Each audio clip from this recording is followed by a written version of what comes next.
You like Khiva? Hello from Khiva. Khiva used to be the capital of Guatemala. I have no idea if I'm pronouncing it wrong. And we're looking to the Echancala, and that means the outer walls of the inner city. And of course you're wondering, where does Khiva come from? Well, as the legend goes, a lot of travelers came by and drank the pure water here and said Khiva, which means wow, that's good. And apparently that's where the name comes from. So let's go into the city. These are the walls that we see, and that's everything inside of it.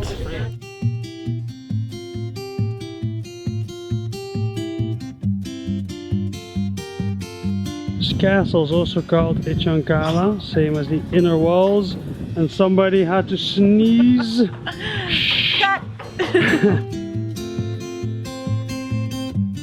So Khiva, Bukhara, Samarkand and Tashkent were the four major stops during the Silk Road. So in the first 1300 years after Christ, the Silk Road was a route that mainly transported silk on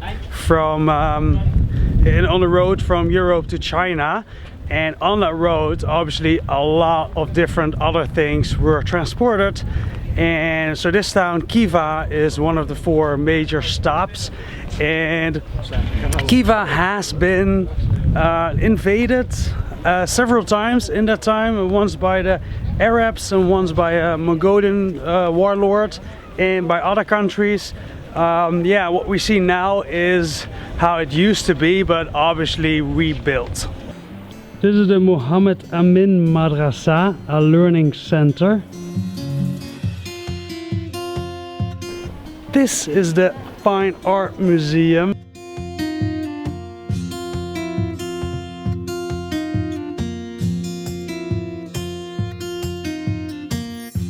And that over there is a culture center where they still do shows for tourists. Getting winter.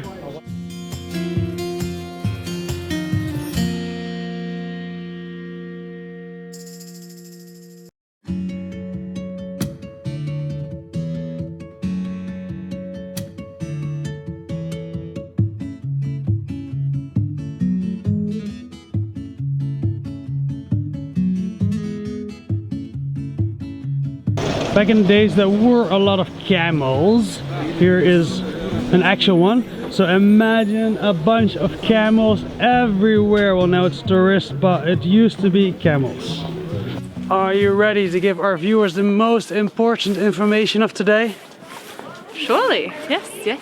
How to date an Australian. I thought that is one of the subjects that totally does not fit in our day today, but you know, we don't have that much better to do, so let's talk about it. There's some beautiful monuments and UNESCO heritage listed sites, whatever. How do you date an Australian? Well, you should remember three important things. Australian women tend to be quite strong and independent, so if you're going to date one, you better step out of her way. We also tend to be very active. I'll put this into the first thing. So strong, independent, and active. So you'll be running to keep up after us in our thongs. Have you honest? Strong, independent, active, and remember that they wear tongs. Yes. Tongs and not very slippers. Okay? You must also learn some of our vocabulary.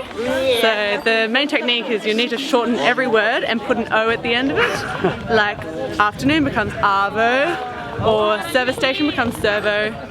But there's exceptions to this, like breakfast. Yeah, correct. Been learning well. And cup of tea, cuppa. So if you want to understand what we're saying, because we're probably not going to adjust to you, you'll need to learn some of these words. And the third thing. The third thing is... You must bring a tube of Vegemite everywhere you go with you. Which is horrible. It's like not eatable. I don't understand how you guys can eat it, but... Yeah, well, you know, it's an adapted taste. But if you want to make sure your Australian person is happy, please bring a tube of Vegemite so she can have it on her toast or in her toasted sandwich in the morning for brekkie. Here we have the Kalta Minor Minaret, which is number 6 on TripAdvisor.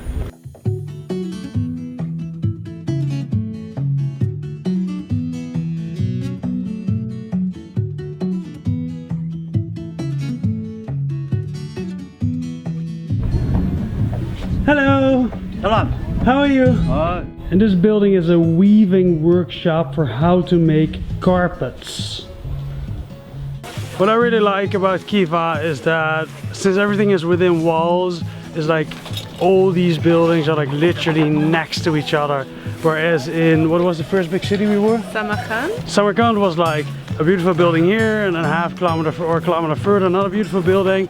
And here it's like inside walls, like I don't know, like a big castle, like everything together. So Yeah, it's compact and like easy to see everything.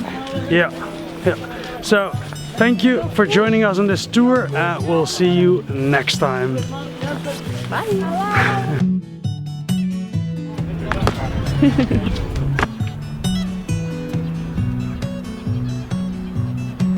I won't film you.